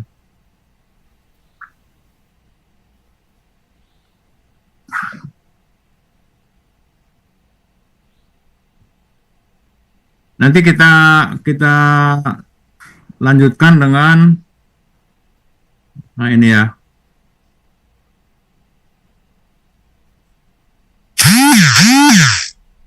Nah, ini Pak Slamet ya. Kita lihat ini adalah yang di selatan Jawa tadi ya. Ini adalah beberapa segmen ya, ada beberapa segmen Enggano, Selat Sunda, Jawa Barat ya. Ini yang Pak Slamet tanyakan adalah bagaimana kaitannya dengan Megatrust. Megatrust itu adalah kejadiannya deformasi yang begitu besar setelah gempa terjadi. Nah, ini gempa ini akan timbul ya karena akan terjadi ya di selatan Jawa Barat, Selat Sunda dan Sumatera ini karena ini belum lepas ya, secara statistik ini belum lepas. Nah, apabila segmen Enggano ini terjadi, maka akan terjadi gempa dengan magnitud 8,4 yang merah doang nih. Ya. Kalau segmen Selat Sunda terjadi yang kuning ini, maka akan terjadi juga sama 8,7 ya magnitudnya. Kalau daerah yang hijau doang terjadi itu 8,7 juga ya. Nah, kombinasi sekarang kalau yang merah dengan yang kuning itu akan 8,8. Kuning dengan hijau 8,9. Nah, kalau semuanya ini barang terjadi bisa 9,0. Oh, ini dahsyat sekali, ini Megatrust ini, besar sekali ya. Nah, ini yang betul-betul kita harus mewaspadai bahwa potensi ini adalah masih ada di hadapan kita ya. Nah, ini gambaran yang betul-betul harus kita waspadai bahwa tidak hanya di sini tapi juga di daerah Padang ya, Padang juga sama ya, seperti itu. Jelas Pak Slamet? Oke. Jelas. Baik. Baik. Terima kasih Pak Slamet. Pak Slamet dari mana ya? SMP mana Pak Slamet? SMP 1 Bondoso, Bu. Oh, Bondoso. Baik. Monggo untuk sesi kedua. Siapa nggih? Pak Ilham tadi. Pak Ilham. Memperkenalkan diri dulu Pak Ilham. Teman-teman supaya saling mengenal ya sama anggota APFC. Iya, Bu. Bismillahirrahmanirrahim. Assalamualaikum warahmatullahi wabarakatuh. Waalaikumsalam warahmatullahi wabarakatuh. Rabbi srohli sadri wa yassirli amri wa datamil lisani yafqahu qawli. Saya dari UPT SMPN 4 Waituba, Kabupaten Waikanan, Lampung, Bapak. Alhamdulillah dekat, ya. Luar biasa. Mohon pencerahannya, Bapak. Ada beberapa pertanyaan yang saya sampaikan, sangat menarik sekali topik malam ini.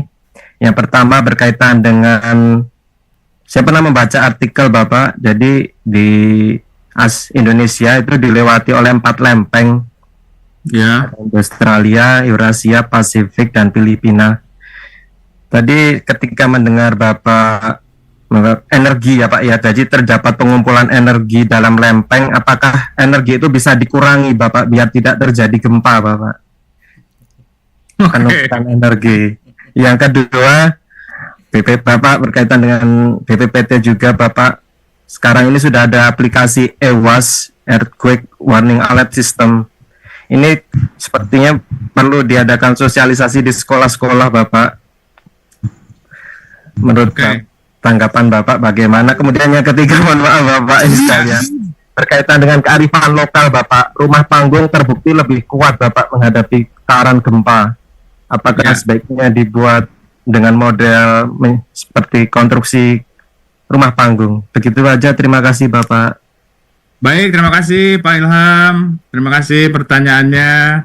Yang pertama adalah apakah bisa dikurangi penumpukan energi yang sudah terakumulasi di satu tempat, Pak ya?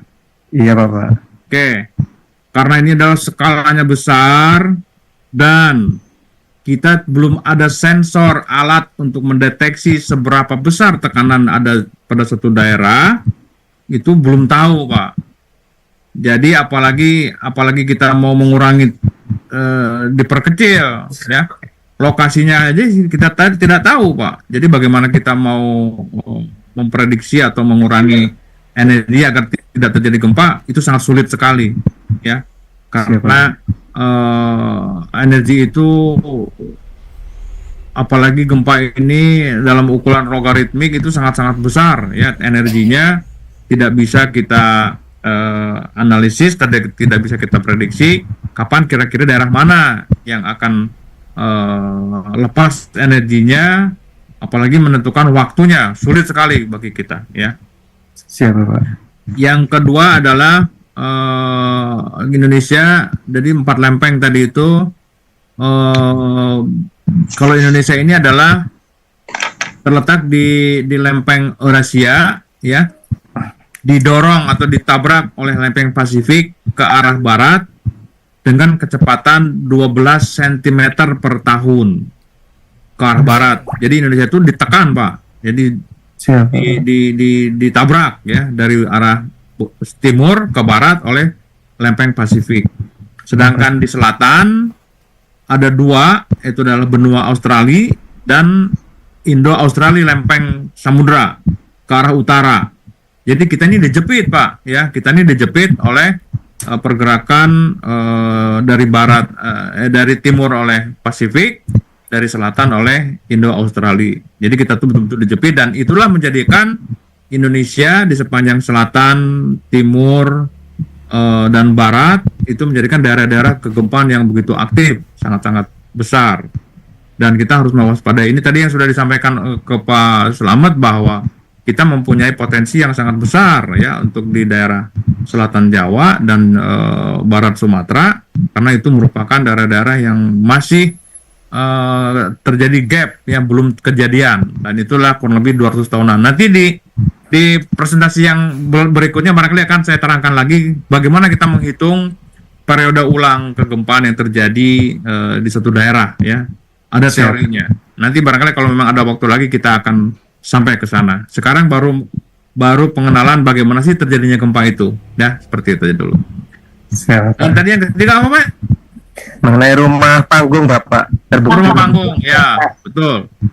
Jadi rumah panggung itu sudah betul kearifan lokal, sudah betul ya. Tapi jangan salah Pak, di Jepang itu pada dasarnya mereka membuat tanpa dari beton ya. Sudah bagus sekali desainnya, hancur oleh serangan tsunami. Jadi masing-masing punya kelebihan dan kekurangan ya.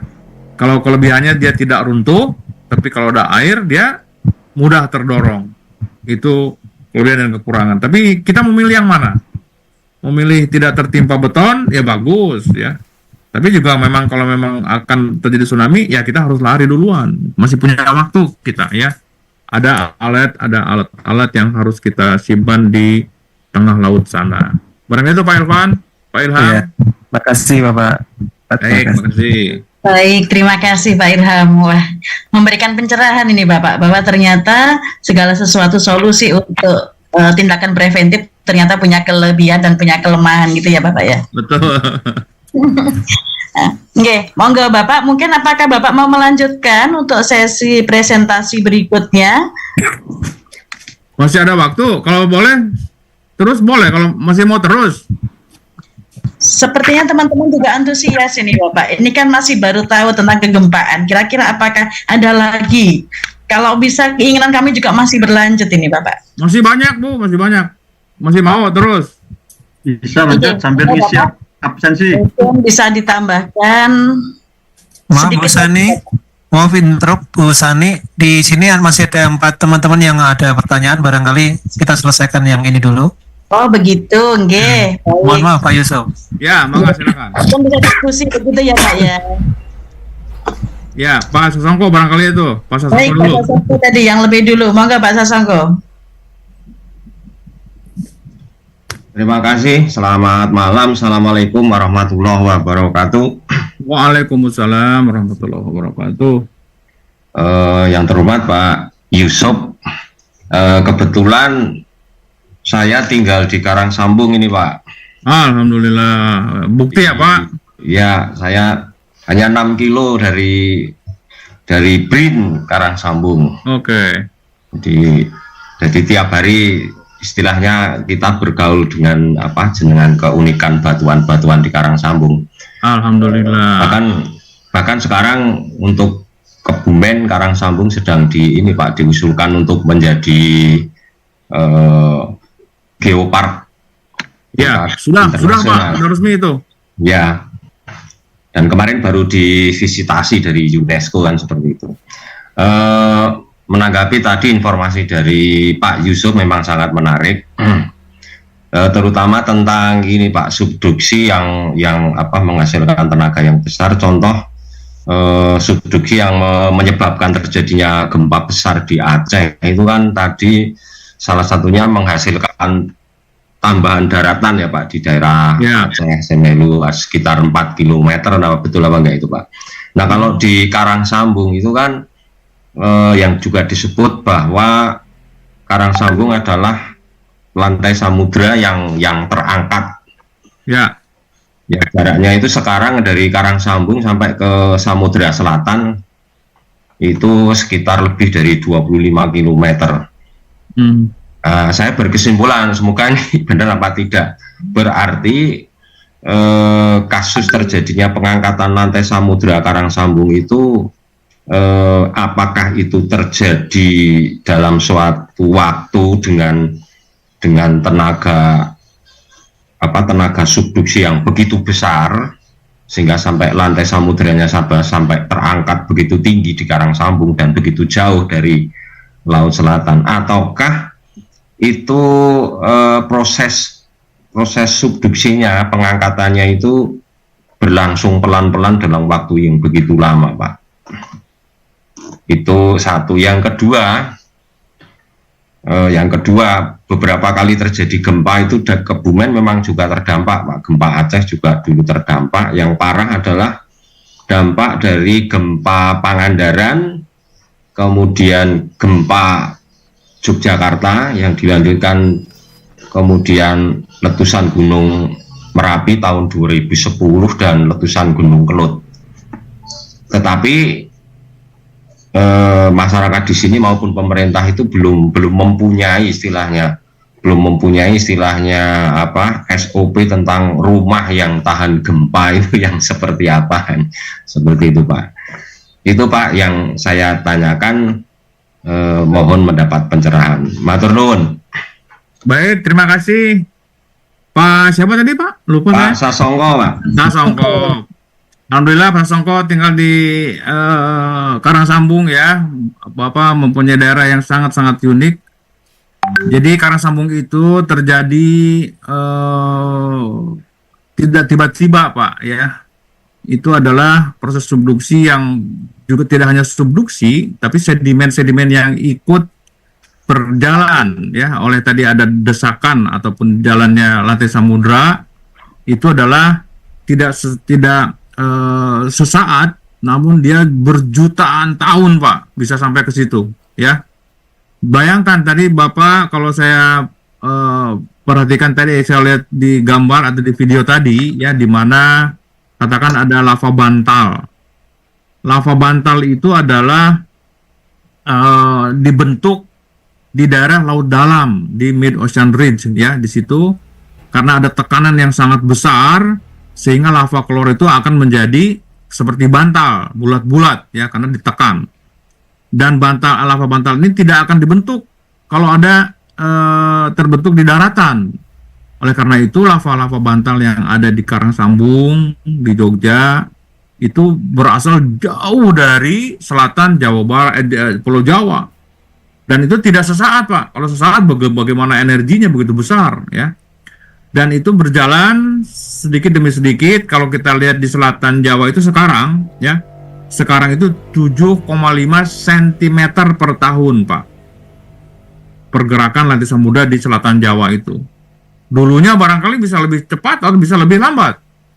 Dan bagaimana dalam jarak yang begitu jauh bisa 200 bisa sampai ribuan kilometer Pak. Kan itu dari Mid Ocean Ridge yang di selatan Jawa itu kan jauh Pak.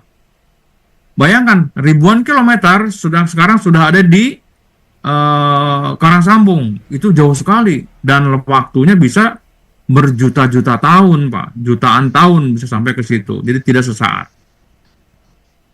Yang kedua adalah bangunan tahan gempa tadi ya, yang sudah tadi juga ditanyakan oleh Pak Ilham, di mana memang kalau kita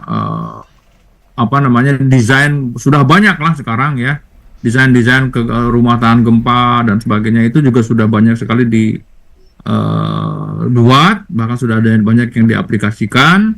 Namun tadi itu seperti kasus di Jepang tadi yang sudah saya sampaikan, bahwa memang rumah tahan gempa itu tahan terhadap gempa Pak, kita bisa selamat, tapi juga tidak tahan terhadap hempasan tsunami. Itu yang jadi permasalahan.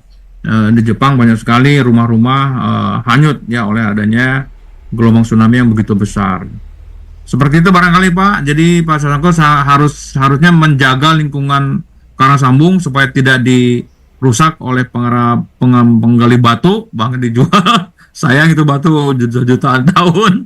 Sayang. Harus ikut sama-sama mengurus agar itu lestari buat anak cucu kita ke depan. Bareng itu ya Pak Sasongko. Ya, terima kasih Pak atas pencerahannya. Monggo dilanjut teman yang lain. Baik. Oh, terima kasih Pak Sasongko. Monggo, ini masih ada 2 penanya Pak Yusuf. Ya, Bu Siti. Nur Alifah. Monggo Bu Siti. Iya, terima kasih untuk kesempatan yang telah diberikan. Silakan Bu Siti. Apa ada gangguan jaringan kah Bu Siti? Iya, suara keluar.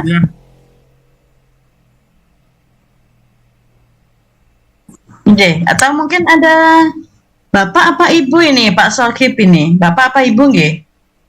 Itu Bu Siti udah online itu. Silakan Bu Siti. Bu Siti? Freeze lagi. Wah, sudah tidak ada ini Pak. Bu Siti, apakah masih bisa mendengar suara saya? Masih Bu, apa suara Ada. saya didengar jelas Bu di situ? Sudah. Ibu, videonya dimatiin aja dulu, videonya dimatiin barangkali lebih ini. Nggak usah pakai video. Oh ya. Ya, Terima kasih Pak. ya. Baik Pak Yusuf, saya Siti Nurul Alifah dari SMP Nurul Huda Malang mau bertanya. Ya. Di beberapa kejadian di Pantai Parangtritis itu kan sudah sangat viral ya Pak ya, kalau terdapat banyak pengunjung yang terseret arus, tetapi beberapa orang berspekulasi bahwa terseretnya arus itu karena hal-hal mistis, tapi juga ada beberapa di antara mereka yang berspekulasi bahwa orang-orang yang terseret arus itu terbawa oleh palung laut yang berjalan. Nah, mungkin Pak Yusuf berkenan untuk menjelaskan bagaimana proses palung laut yang berjalan itu sebenarnya memang ada atau hanya spekulasi orang-orang saja, Pak. Terima kasih, Pak. Baik, terima kasih Bu Siti Nur Alifah pertanyaannya. Kalau yang namanya palung laut berjalan itu tidak ada ya Bu ya. Palung laut itu adalah daerah perbatasan tabrakan antara lempeng benua dan lempeng samudra. Itu adalah palung laut.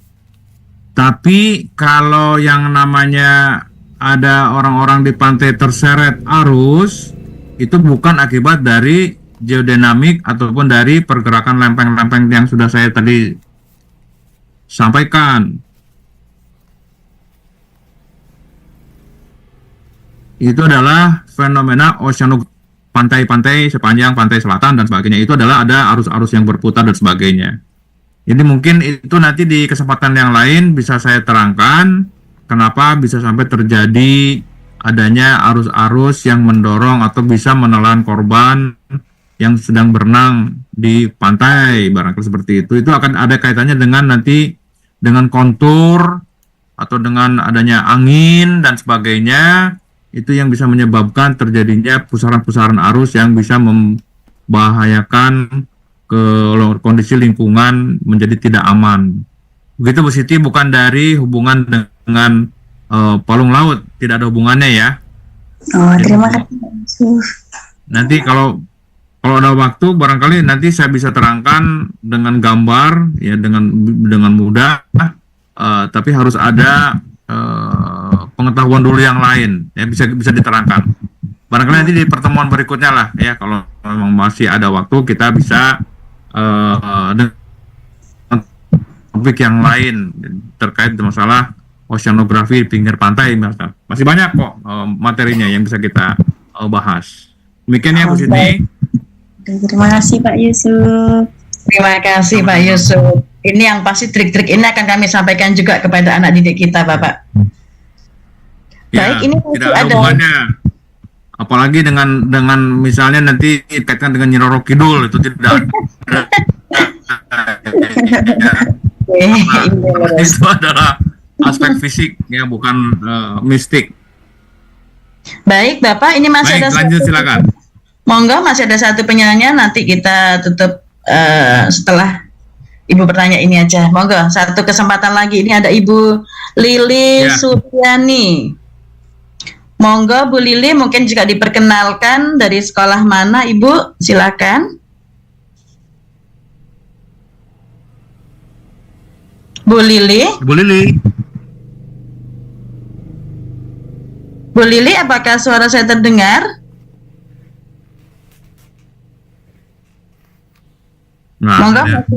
coba Bapak, saya mau mencoba dari chatnya peserta. Ya. Ini mayoritas ini mengapresiasi paparan Bapak. Akhirnya membuka wawasan dan pengetahuan yang luar biasa.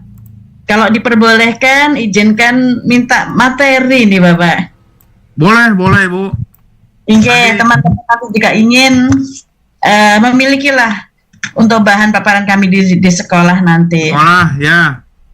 Nanti silakan saya kirim kemana, minta alamatnya aja. Nanti saya kirim lewat email apa lewat flash disk supaya semuanya tertampung gitu ya, karena memang ini filenya besar, karena ada movie-movie, ada film dan sebagainya, harus dikirim. Baik, Bapak. Oke, nanti akan kami fasilitasi dari jajaran pengurus supaya nanti terunggah dalam satu drive sehingga bisa dibagikan kepada teman-teman yang mengikuti kegiatan ini. Baik, silakan. Nanti saya akan proses, saya akan kirim supaya semuanya bisa menjadikan materi ajar ya di sekolahnya untuk pengetahuan. Dengan senang hati, Terima kasih, Ibu, Bapak. silakan.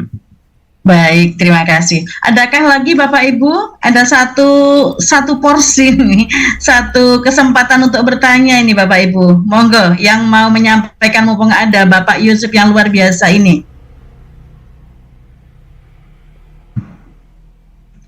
Atau mungkin nanti akan kita sambung pada sesi berikutnya atau pada pertemuan berikutnya gitu ya Pak Yusuf ya. Ya, boleh. Silakan diatur lagi, nanti kita terus lanjut. Masih banyak. Inge, karena tadi teman-teman tertarik ketika mempelajari tentang geologi, kemudian juga bagaimana bisa terjadi gempa dan sebagainya. Ini sangat menginspirasi kami, Pak. Baik, Bapak Ibu, mohon izin Bapak, mungkin untuk pertemuan kali ini kita cukupkan. Kita sambung nanti jika ada sesi atau ruang belajar webinar yang selanjutnya, Bapak Nggih. Bisa bertanya sekali lagi Bu Sani? Baik. Itu, nggih, monggo. Satu kali ya Bu ya. Silahkan memperkenalkan diri. Boleh, silakan. Ya, terima kasih atas waktunya Pak Yusuf. Assalamualaikum warahmatullahi wabarakatuh. Ya. Waalaikumsalam warahmatullahi wabarakatuh. Perkenalkan, saya Ibu Lasim dari SMP 1 Baradatu, Waikanan, Lampung, Pak. Ya. Satu daerah dengan Pak Yusuf tadi. Sangat Ya, menarik silakan, ini. boleh, siap. Ya, sangat menarik materi ini. Ada beberapa yang ingin saya tanyakan, mohon pencerahannya Pak. Tentang di Lampung ini kan pernah terjadi gempa besar ya Pak, yaitu di Liwa. Terus Ya. Danau Rano itu kan kalau menurut yang saya baca di buku merupakan danau tektonik. Apakah ada hubungannya gitu Pak dengan patahan-patahan yang tadi dipaparkan di slide yang kalau nggak salah yang kedua apa keberapa tadi itu yang di pinggiran Sumatera tadi loh Pak. Ada nggak kaitannya Ada, ya. dengan itu Pak? Terima kasih Pak. Baik, terima kasih Bu Lasiam. Lampung itu adalah terlewati oleh adanya patahan besar Sumatera, ya, di mana Lampung di situ juga menjadikan sebagai satu daerah berbeda dengan ke arah utara sampai ke Padang, ya. Itu sama persis strukturnya karena di situ adalah daerah yang istilahnya pull apart gitu ya, kejadian tertarik ya. Di situ makanya bisa terjadi adanya Danau Rano ya, ketarik menjadikan sebagai satu daerah yang ada kaitannya dengan proses subduksi yang menjadikan bagian yang di sebelah selatan di sebelah bawah di patahan Sumatera itu menjadi daerah yang ketarik ya, terus dan bagian juga bisa tertekan tergantung situasinya, di mana patahan Sumatera itu juga sangat berpengaruh terhadap pembangunan atau membentuk struktur yang berada di sepanjang daerah disebutnya sebagai apa ya, di dalam istilah geologinya itu daerah dextral fault gitu ya. Mungkin ini intinya adalah ada sangat terkait Ibu dengan adanya patahan-patahan, terutama patahan Sumatera yang begitu besar, yang juga tadi saya menemukan terusan patahan Sumatera itu sampai ke selatan Jawa Barat. Bahkan di Selat Sunda itu ada yang namanya graben sangat besar sekali, dan itu merupakan sebagai satu ancaman juga ya bagi daerah Lampung dan Jawa Barat, terutama daerah Banten, bisa juga terjadinya tsunami yang tiba-tiba tanpa adanya dahulu oleh gempa, barangkali karena ada longsoran yang begitu dalam di situ, sehingga memang harus kita sangat-sangat mewaspadai, terutama di daerah Lampung dan Jawa Barat, terutama di Banten ini, yang sewaktu-waktu bisa terjadi seperti tahun 2018 ya, tiba-tiba ada tsunami oleh longsoran anak Krakatau. Nah ini juga sangat bisa terpicu oleh gempa yang tidak didahului oleh tsunami yang tidak didahului oleh gempa. Dan itu ada potensi yang sangat-sangat besar di situ, di Selat Sunda itu akan terjadinya tsunami yang terjadi seperti tahun 2018 ya, tiba-tiba ada tanpa didahului oleh gempa. Seperti itu Bu Lasyam. Masih bisa satu lagi Pak, tentang gunung yang berjalan ya, silakan. Tentang gunung yang berjalan tadi Pak. Di saat terjadi gempa di Liwa itu kan ada beberapa gunung yang terbelah, yang kemudian berdiri, yang tadinya satu gunung menjadi dua gunung, yang tadinya lembah menjadi dataran. Apakah itu termasuk yang apa tadi, gunung berjalan tadi ya Pak? Informasi, bukan Ibu. Kalau itu adalah deformasi perubahan bentuk akibat terjadi gempa. Seperti tadi terjadi di Aceh itu, yang turun ya, dan ada yang naik, itu juga bisa terjadi akibat terjadi gempa, terdeformasi, terbelah ya, ada patahan baru di situ akibat dari gempa tadi itu Ibu, bukan dari gunung berjalan. Kalau gunung berjalan itu adalah prosesnya lambat, pelan-pelan ya, berjalan terus lama-lama bisa sampai jutaan tahun. Tapi kalau itu adalah sesaat, apabila terjadi gempa, mendeformasi, merubah bentuk, akibat terjadi energi yang begitu besar, dilepaskan, dan men-trigger membuat daerah itu terbelah, misalnya seperti itu, Bu. Jadi bukan gunung yang berjalan, bukan. Artinya itu dampak aja, Pak ya? Ya. Iya, itu akibat dari gerakan tiba-tiba tadi yang melepaskan energi itu, Bu. Baik Bapak, terima kasih. Bukan banyak dari baik, terima kasih Bu Lasyam. Terima kasih Bu Las, menambah pencerahan. Baik, alhamdulillah Bapak, ini luar biasa, ini semakin dalam yang kita pelajari. Tapi yang pasti ini sepertinya masih hanya kulitnya saja Bapak. Ya masih banyak sekali teologi yang harus kita pelajari. Kalau kita lihat, saya juga penasaran dengan kenapa terjadi likuifaksi. Apalagi saya posisinya ini ada di Banyuwangi, Bapak. Banyuwangi. Ya. Nah, jadi juga ada Gunung Purba dan sebagainya. Ini sebenarnya kami ingin belajar terus untuk mempelajari apa ya istilahnya ya, geologi yang ada di Indonesia ini. Tapi mohon maaf Bapak, karena keterbatasan waktu, dan mungkin semoga kita bisa dipertemukan di lain waktu ya Bapak ya. Semoga Pak Yudi ada kesempatan untuk belajar, untuk memberikan kami ruang belajar di sini. Kita siap untuk menerima ilmu dan pengalaman dari Bapak. Baik Ibu. Dan saya juga sangat bangga ya, karena ibu-ibu pengajar IPS ini sangat antusias gitu dengan IPA kan ini ya. Alhamdulillah, terima kasih. Injay Bapak, alhamdulillah APEPSI ini anggotanya 4.000 lebih Bapak, sewilayah Nusantara. Jadi di ruang ini kami ingin memperdalam kompetensi kita untuk belajar dan berbagi. Kalau di dalam slogannya APEPSI itu belajar dan berbagi tanpa pretensi Bapak. Ini kami prinsipnya seperti itu. Mantap. Good. Baik. Hadirin yang kami hormati, dari sini kami menyimpulkan pada malam hari ini, ternyata bumi itu hidup dan selalu terus berproses gitu ya Bapak ya. Sehingga mempengaruhi bentuk permukaan bumi kan seperti itu. Nah, jadi anak didik kita juga harus tahu dan bagaimana mensikapi ke depannya. Ternyata tantangan dan juga kewaspadaan itu juga perlu dipahamkan kepada anak didik kita.